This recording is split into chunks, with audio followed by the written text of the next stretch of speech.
I want you to disappear for 6 months. Tell everyone that you know that you're going to disappear for 6 months. Tell your friends, I'm gone. I can't watch football with you. I don't care about March Madness. I've got to disappear for 6 months because I'm going to change my life. If they get mad about it, they were never a true fan anyways. Your truest, like your true friends, they shouldn't. They should be like, fuck yeah, man. I want you to go do it. Go disappear. Become something different. I can't wait to see you in 6 months. Well, everybody, it's Groundhog's Day again for David Goggins. If you pan it down here, you see it's about 3 o'clock in the morning and there's not a car or a person in sight. If you pan over here, it's the same thing. Not a car or a person in sight. People want to know where I find my strength at, where I get my strength. I get it from a lot of places, but right now, this morning, I'm getting it from, there's not a motherfucker that's up. There's not a car, there's not a person. Everybody's in their bed, sleep, dreading that it's a Monday, hate it's a Monday. And I'm loving it.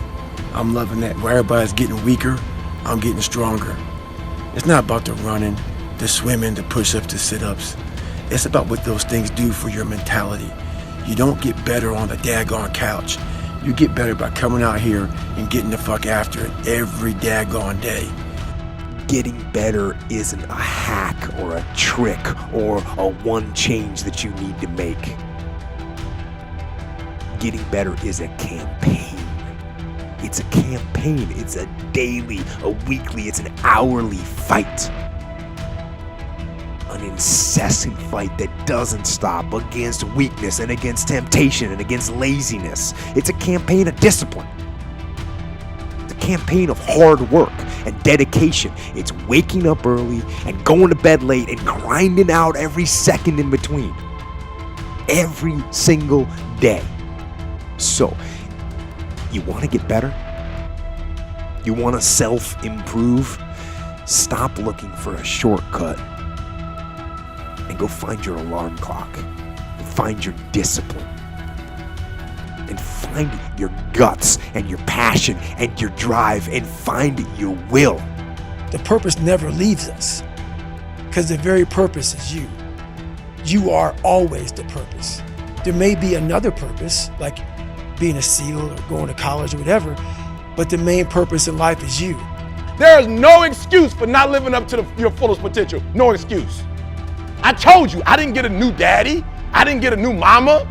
What changed? I changed. And I stopped being a victim. I stopped saying I've got to wait for good things to happen to me. And I said, I'm going to grind. I'm going to fight. I'm going to work. I'm going to press toward. I'm going to learn. I'm going to do everything in my power. Every single day, I'm going to do everything in my power to become a victor and not a victim. Messages, we all started from no, I mean, we all had bullshit jobs. We all felt like losers. But through time and effort, you build a stronger human. You build a stronger body, you build a stronger mind, you build accomplishments and will and momentum. And then you look back and you go, hey man, I'm not washing tables anymore. You know, I'm not washing dishes. I'm not cutting lawns. I'm not digging ditches. Yeah. You know, I'm a different person now. If I concentrate and I want to train myself in one specific area, I do not mix up one day this teaching, second day this teaching. You stay with one thing and then you let time do the work. But here's what you're going to do. You're going to disappear. You're not going to exist anymore. You're going to stop going to parties. You're going to stop hanging out with friends. Stop doing anything that does not get you closer to the goal that you wrote down on your piece of paper.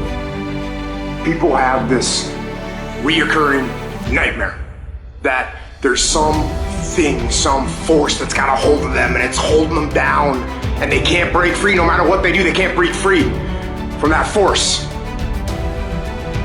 Well, I'm here to tell you that thing in your nightmare, that thing that's holding you back, that thing that's dragging you down, that thing is you. Winners win and losers lose. I can't explain it any better than that. I don't know how it happens, but winners win.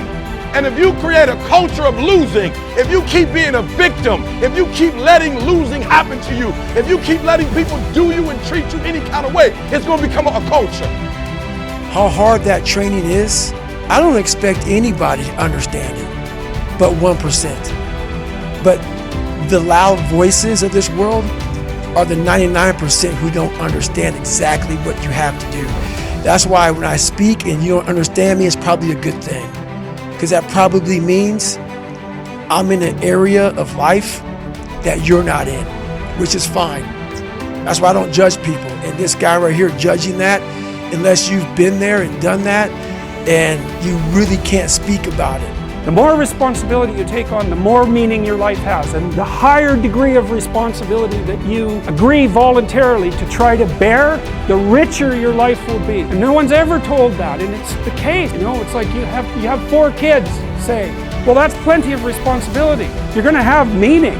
It's going to be rough, you know, because it's complicated. You have a complicated job and you try to help the careers of the people around you. You try to solve tough problems and aid suffering and do all of that. It's like it's weight, it's responsibility, but there's glory in it. There's real glory in it. There's deep meaning in it. And young people are starving for that because no one ever tells them that. It's like, you're way more than you think, man. Stand up, do something difficult. Everybody can't be the loudest one in the room, you know? Sometimes you gotta be the quiet guy in the room. You gotta listen and look and pay attention and move how you need to move.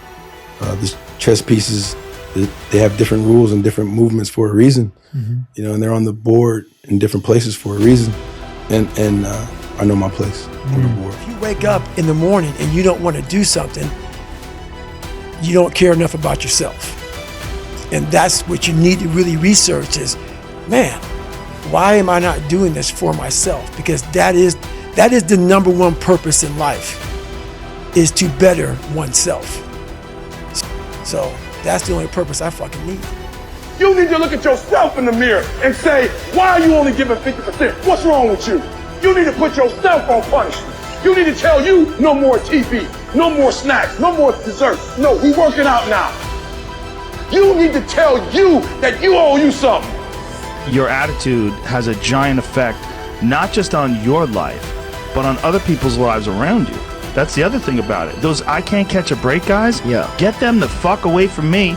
I can't be around those guys. I don't want to hear that shit. I don't want to hear that shit. I don't buy it. Because everybody has bad breaks. Yeah. I've had a shit ton of bad breaks. But you know what I did? I stayed up. Yeah. And I thought through it. And I figured out what the fuck I did wrong, and then I went back.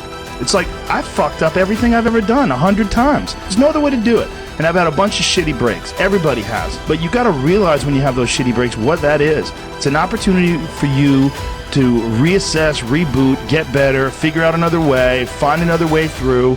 It's just little challenges. And the people that look at those challenges and go, why do I always have these challenges? They're cancer. You can do anything for 6 months. We're talking about a complete rewiring of yourself and who you are. And you will improve as you go. You won't be good at these things when you first start, but you keep going. That's why you have 6 months. And what you're trying to do is you're trying to take these 6 months to make a complete reset of who you are, of who you thought you were. These 6 months, if taken seriously, will completely change your life.